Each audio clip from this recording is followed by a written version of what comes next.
At my brother's birthday, I walked in with a gift. My mom saw me and said loudly, "Oh, you weren't on the guest list." Must have been a mistake. Everyone turned. I just set the gift on the counter and left. In the parking lot, I pressed upload on. The video I'd saved for 2 years. 10 minutes later, my phone exploded. My mom called me 9 times and my dad sent one final text. "Please delete it. We need to talk." Without thinking twice, King, what I regretted most wasn't even walking into the party. It was that I'd actually tried. That I'd spent hours tracking down this gift. Several $100 on a signed, authenticated jersey from the team Travis had been obsessed with since we were kids. It wasn't some last minute Amazon order either. I pulled strings, used a contact I hadn't spoken to in years. I even paid extra for the rush shipping so it would arrive in time. I wrapped it myself that morning. No card, just a clean box and a perfect fold on the paper. Stupid. I should have known better. I hadn't spoken to my brother since the mortgage thing. He and his girlfriend wanted to buy an apartment. Well, technically a condo, but they couldn't qualify on their own. So they asked me to co-sign, not lend, co-sign. Tie my name and credit to their mess. When I said no, they both flipped into a shouting match, and that was the last time we talked. 2 months ago. They'd been living with my parents ever since. And by the way my mom talked, you'd think I'd kicked them out of a shelter. She acted like I'd ruined their lives. Never mind. The $2,200 I gave my dad last year and told him not to pay back. Or the time I bailed them out when the water heater broke. Or the groceries I paid for, the electric bill. The 1,000 little things they don't seem to remember. All erased the second I said sorry. I can't help this time. But despite all that, I showed up. I don't even know why. I guess I thought it was the right thing. Family and all that. My dad texted me the address. Said Travis wouldn't mind if I dropped by.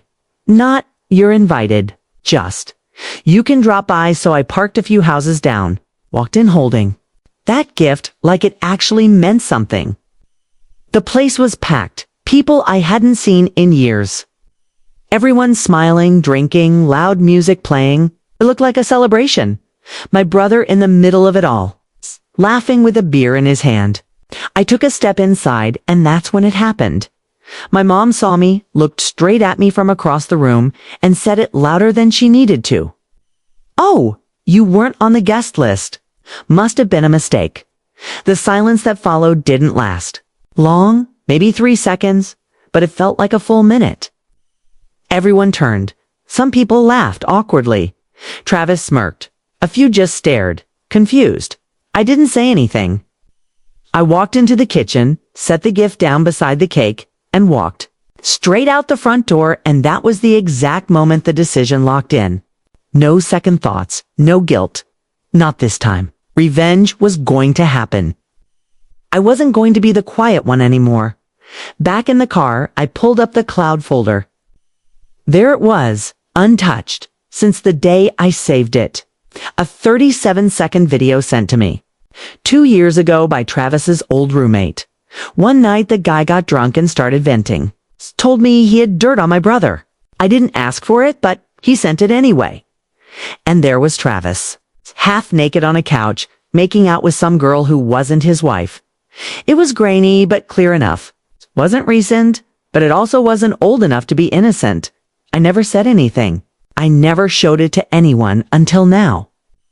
I uploaded it to a private link. No hashtags, no comments, just one line. "For my brother, happy birthday." Then I texted the link directly to his wife. 10 minutes later, my phone exploded. 3 missed calls. From my mom, 2 from Travis. Then another, and another. Dad called once, then sent a message. "Please delete it, we need to talk." And then from Travis's wife, "We need to talk now." I didn't respond to anyone, just watched the messages roll in. They thought they could keep kicking me without ever getting kicked back. Like everything I did for them came with no cost. I'd always be the one to show up, smile, and swallow it. Not anymore. This was just the start. I didn't drive home right away. I just kept going past the neighborhoods I knew, onto roads I hadn't driven in years. Windows down, engine humming, no music.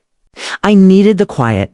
My phone buzzed almost constantly in the passenger seat, screen lighting up over and over again until I finally just turned it off.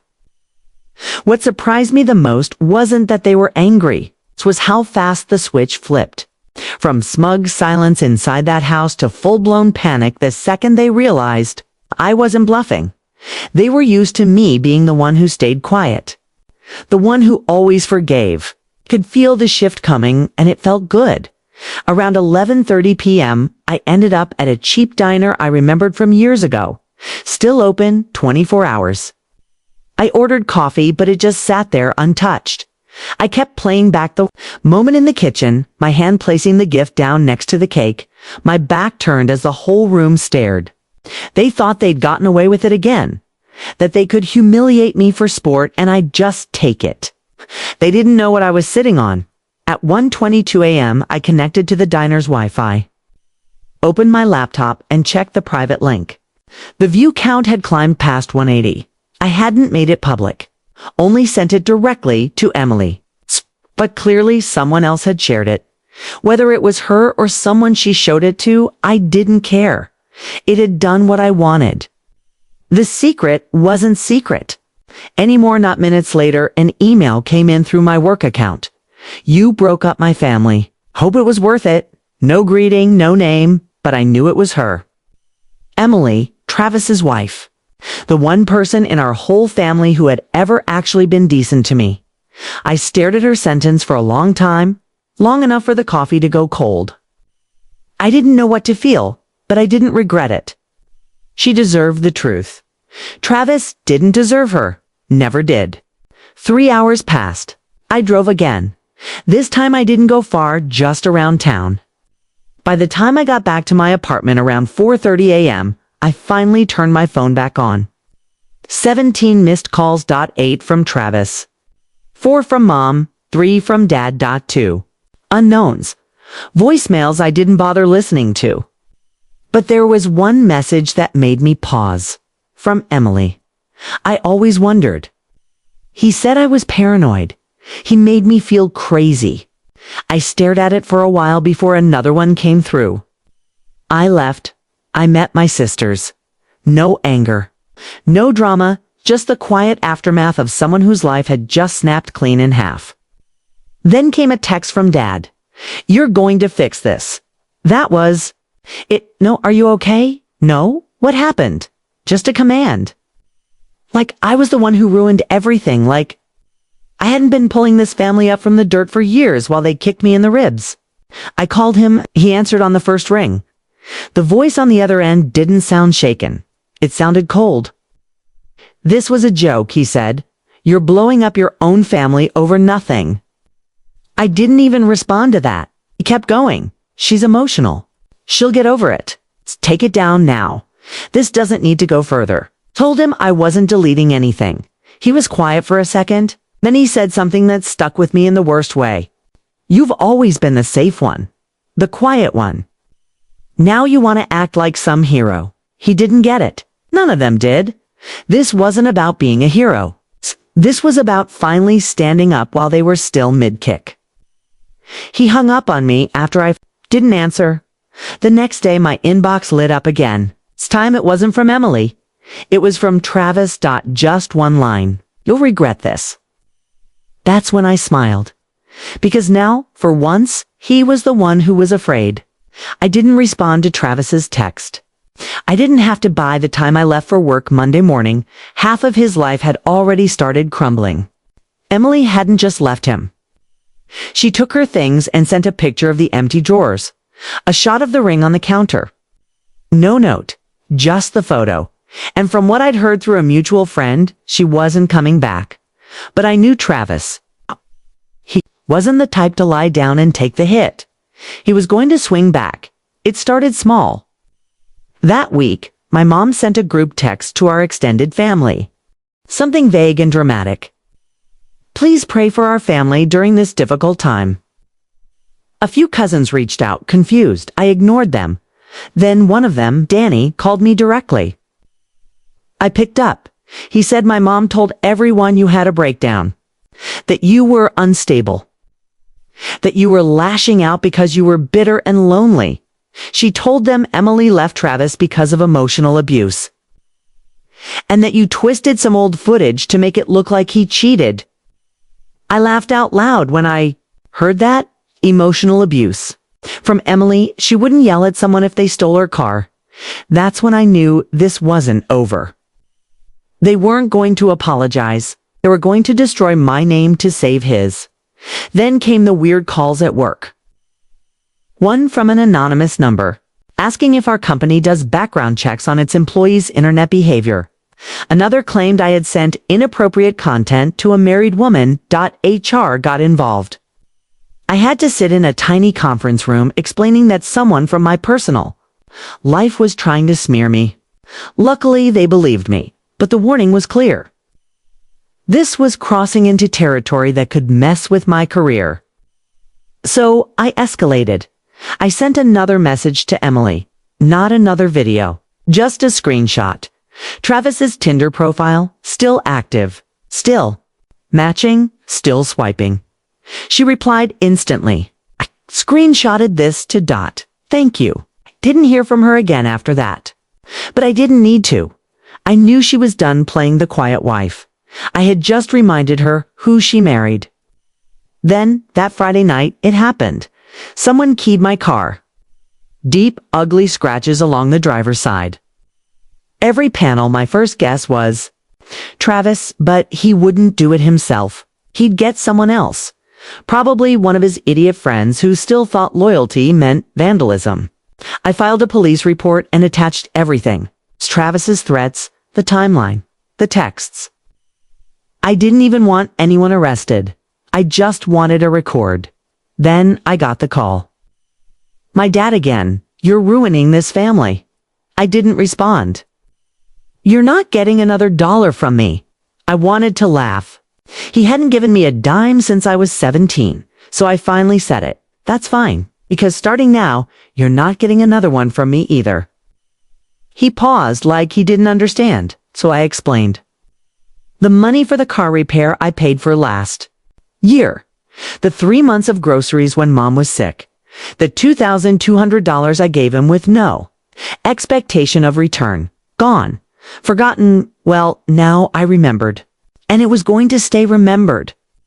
That was the last time we spoke. But I had one more move left. One thing they wouldn't expect. I started gathering every receipt, every transfer, every email and message where they asked for help.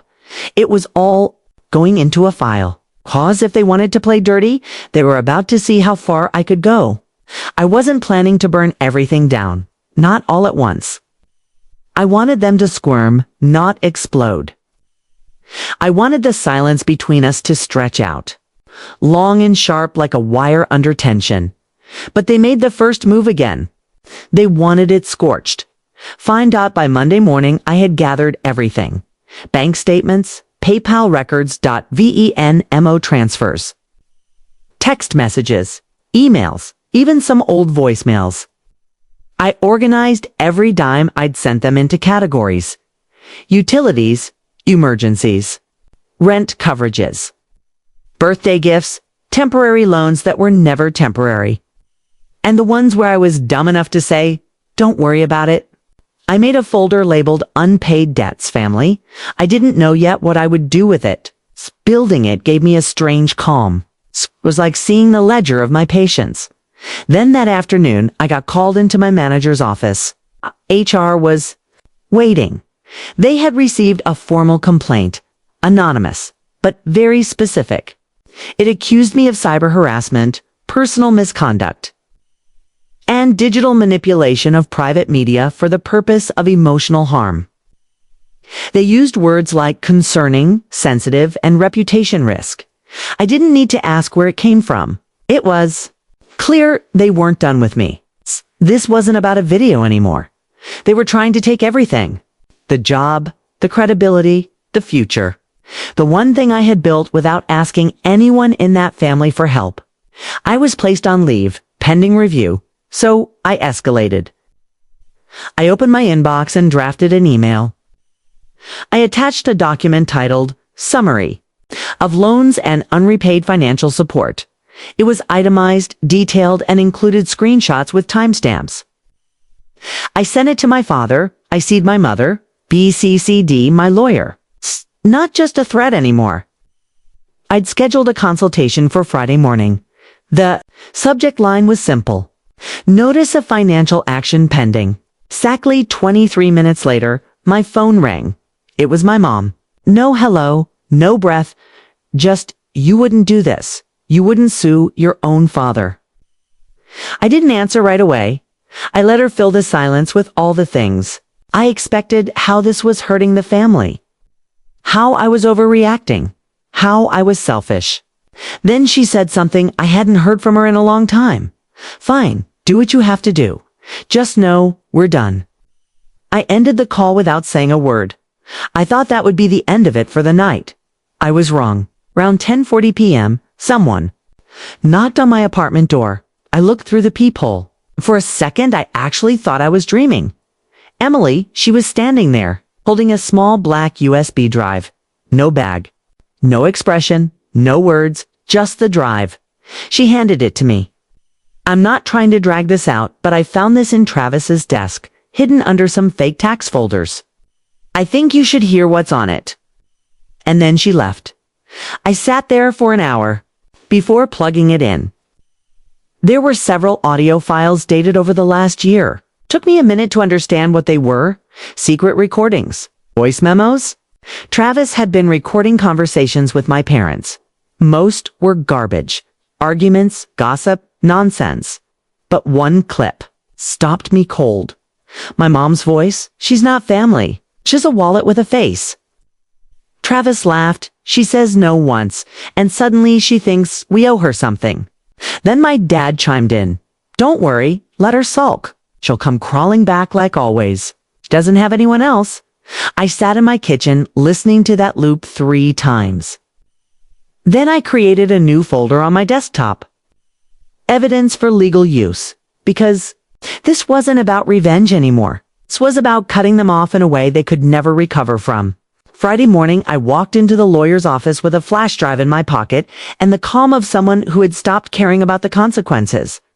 I wasn't there to throw punches. I was there to draw a line. The consultation didn't take long. I showed him the folder, the transfers, the voice recordings. His reaction was exactly what I expected. You have enough here to file a civil claim easily? He asked if I wanted to sue them all or just my father. I said I'd start with my father. The $2,200 was more than enough to make it real. It wasn't about the money. It was about setting the tone. I sent a formal letter that evening. Notice of legal intent. Certified mail. It would land in their mailbox. Monday morning, I figured they'd call or show up, or at least scream into my voicemail again. But they didn't. That silence was louder than anything they'd said before. Then, Sunday evening, the final fracture hit. Travis's friend Jeremy, the same guy who used to tag along everywhere and post obnoxious pictures of their squad, messaged me. Just a link, no message. I clicked it. Private Instagram story screen recorded. It showed Travis pacing outside a bar, shouting into his phone, drunk. The audio was garbage, but you could still hear pieces. She left me because of that coward. Sister of mine, she ruined my life. I'll end her job. I swear to God, it wasn't even about Emily anymore. It wasn't about me or the video or the party. It was about control. And Travis didn't have it anymore. That scared him. By Monday afternoon, my dad texted, "Me again. You've made your point. Call it off." I didn't answer. Then he called. I didn't pick up. Then a second text. "We'll go to court if that's what you want." I responded with a screenshot of the certified mail receipt and nothing else. That night, Travis called me. I let it ring out. Then he sent a voice message, 30 seconds of profanity and threats. At the end, he said something that made my hands go cold. "You think you've won? You think this is over?" So I took the USB drive, the printouts, the timeline, and filed the official suit. Small claims, clean, direct, documented. A week later, they were served. That was the last time anyone in my family spoke to me. No texts, no voicemails, no weird emails, no threats. Just silence. Like the last breath after a scream, I walked into my apartment that night, and for the first time in months, I slept. It's been a little over 5 months since the court hearing. Long enough that the dust has settled, but not long enough that the air feels clean. I won. Technically, the judge ruled in my favor. My dad was ordered to repay the $2,200. He never did. Not a cent, but that was never really the point. The point was drawing a line, making it clear that I wasn't their backup plan anymore. Not their silent sponsor, not their safety net. I wanted them to know I was done playing my role in their story. The lawsuit made headlines, at least within the family. A cousin texted me after the ruling and said, "I can't believe you really did it." I didn't reply. I've heard almost nothing since Emily finalized the divorce 2 months ago. Clean break. She moved to Colorado to live with her sister. Took a job at a nonprofit. She sent me one last email. It's just a quiet, measured thank you. She said if I hadn't sent that video, she'd probably still be stuck trying to fix something that never wanted to be fixed. I told her she didn't owe me anything, but I was glad she got out. That was the last time we talked. I haven't seen or heard from my parents since the day the court papers were delivered. No calls, no apologies. No fake attempts at reconciliation. My mom deleted me from her Facebook without a word. My dad never answered the lawyer's follow-ups. They disappeared. Like I never existed to them in the first place. Every once in a while, I still get updates about Travis. Not directly, just through mutual friends or random tags I'm still connected to. He's alone now. Drinking more, jobless. Last I heard, his girlfriend left. He's living in the basement again, pretending everything's fine. Still telling people I ruined his marriage with some ancient video. I don't even bother defending myself anymore. Let them say whatever they want. The people who matter know the truth. A few weeks ago, I found that birthday gift.